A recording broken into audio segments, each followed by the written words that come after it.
c'est Jonathan pour Viridis Design. J'espère que vous avez aimé cette petite intro que je vous ai faite. Et aujourd'hui on se retrouve pour une vidéo qui, je sais, vous allez l'aimer. Un tuto paludarium, je sais que vous aimez ça sur la chaîne.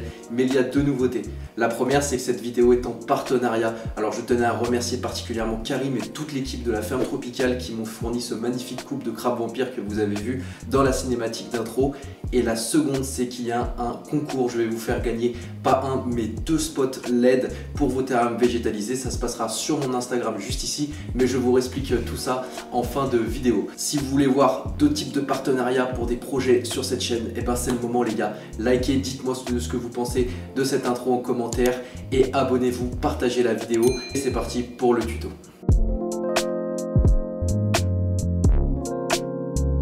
Ici, ce terrarium, c'est un terrarium que j'ai fait il y a 6 mois, donc j'avais filmé quelques rushs pour la vidéo évasion que j'avais fait sur la chaîne, et du coup j'ai décidé de vous faire un tuto avec ces vidéos. Et le but, c'est que vous allez voir qu'avec pas grand chose, avec un peu d'imagination, peu de budget, on peut faire quelque chose de cool. Le terrarium il fait 30 cm de surface par 40 cm de haut, c'est pas très grand, mais c'est largement suffisant pour accueillir un couple de crabes vampires par exemple, ou décorer votre pièce, votre chambre ou autre. Qui dit paludarium dit partie aquatique, et qui dit partie aquatique 10 cascades, c'est toujours plus sympa, c'est pas obligatoire, mais moi je préfère, je vais pas vous mentir, c'est quand même plus stylé d'avoir un petit écoulement d'eau, ça rajoute quand même du cachet à votre terrarium. Pour ça, une petite pompe à remontée d'eau que vous trouvez partout, je pense que vous connaissez maintenant, ça coûte moins de 10 €, mais il y a quand même quelques règles à retenir. Je l'ai pas toujours fait avant, je vais pas vous mentir, mais maintenant c'est systématique.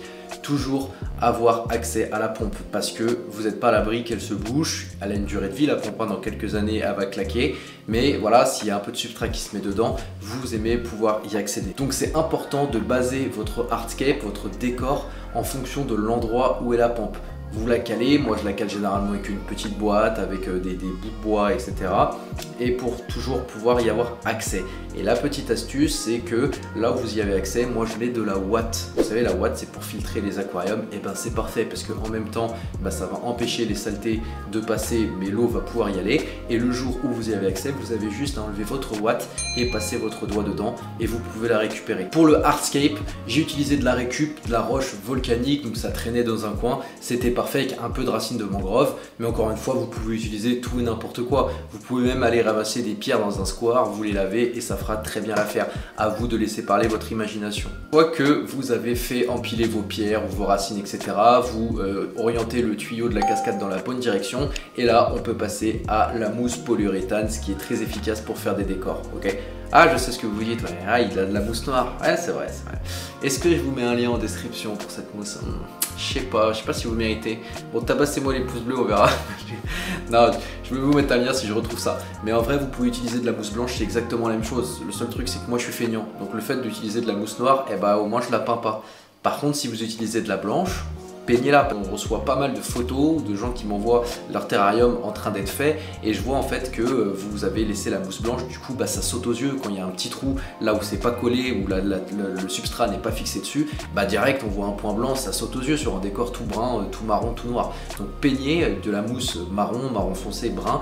Peinture acrylique, ça ne coûte rien du tout, c'est un peu long mais vous allez voir que le résultat sera largement meilleur. Une fois que c'est appliqué, vous laissez reposer. Alors suivant les types de mousse, ça va plus ou moins vite, je crois que le minimum c'est 3 heures, mais le mieux c'est que vous laissez 24 heures, comme ça au moins vous aurez aucun souci, ce sera bien sec et après ça vous pouvez passer à la taille. Donc c'est là où vous allez donner un peu le décor, enfin le relief de votre terrarium, donc c'est assez important, ne le négligez pas parce que si vous avez des surfaces arrondies, c'est pas joli en fait, c'est quand même plus joli d'avoir des espèces de formes un peu géométriques qui rappellent des pierres et en plus c'est là où vous allez pouvoir un peu tailler le chemin de votre cascade. Donc ça je vous conseille de le faire et de vous appliquer. Une fois que tout ça c'est fait, vous avez peint votre mousse, il est temps de la recouvrir de substrat. Vous pouvez utiliser, moi sur des grands projets, des grands terrariums, je vais utiliser de la résine, d'accord? Une résine, de l'élastopure qui va être parfait, ça va imperméabiliser le décor, c'est pas nocif pour les animaux et ça permet vraiment de bien prendre le substrat. Mais sur un petit volume comme ça, vous n'allez pas vous faire chier à aller acheter une résine à un pot qui coûte je sais pas combien pour recouvrir 3 fois rien. Vous avez une solution très simple qui fonctionne parfaitement, c'est d'utiliser du silicone. Mais pas n'importe quel silicone, prenez du silicone neutre d'aquarium parce que vous êtes sûr que celui-là, il n'est pas nocif. S'il va dans l'eau avec des petits poissons, vous êtes sûr qu'il n'y a aucun problème. Et ça marche très très bien, si ce n'est même mieux que la résine. Je je n'ai jamais eu aucun souci dans le temps avec du silicone. Donc vous prenez un pinceau et vous ne lésinez pas sur le silicone, allez-y, vous bombardez, vraiment il faut que tout soit rempli, que ça fasse une couche épaisse sur votre mousse, d'accord? Et une fois que tout est rempli, vous appliquez votre tourbe, votre substrat. Alors en fonction du style que vous voulez donner, vous pouvez un peu changer, vous pouvez mettre du saxime, du sable, etc. Moi je mets de la tourbe, c'est ce qui fait l'effet le plus stylé je trouve à mon goût et ça fonctionne très très bien. Vous y allez vous envoyer la sauce de toute manière, après le surplus vous le récupérez. Mais allez-y, envoyez la sauce et vous mettez des gants en plastique et vous tamponnez partout, vous appuyez bien pour que toute la tourbe soit prise dans le silicone. Une fois que c'est fait, il faut encore attendre. Et oui, je sais, si vous êtes comme moi, vous n'êtes pas patient, et ben il n'y a pas le choix dans cette passion, il faut être patient. Donc il faut attendre encore 24 heures histoire que le silicone sèche. Et une fois que c'est fait, vous nettoyez le surplus avec un petit pinceau, avec du sopalin, peu importe, vous enlevez tout ça et on passe à la partie aquatique. La partie aquatique, pareil, libre à vous de mettre ce que vous voulez. Moi je voulais mettre un peu de sable, donc j'ai mis un peu de sable. Vous pouvez mettre du Manado, du sol technique, ce que vous voulez, peu importe. Et ça fera très bien l'affaire. Une fois que ça c'est fait, et ben maintenant libre à vous, faites ce que vous voulez. Si vous voulez quelque chose avec plein de mousse comme moi, et ben c'est très simple. Vous achetez en boutique, alors moi j'achète ça chez Botanique, mais vous achetez ça peu importe. Vous savez les pots de mousse, les pots in vitro avec de la mousse aquatique, ok? N'allez pas chercher de mousse en forêt, prenez de la mousse aquatique, sinon elle va pourrir, je vous dis direct.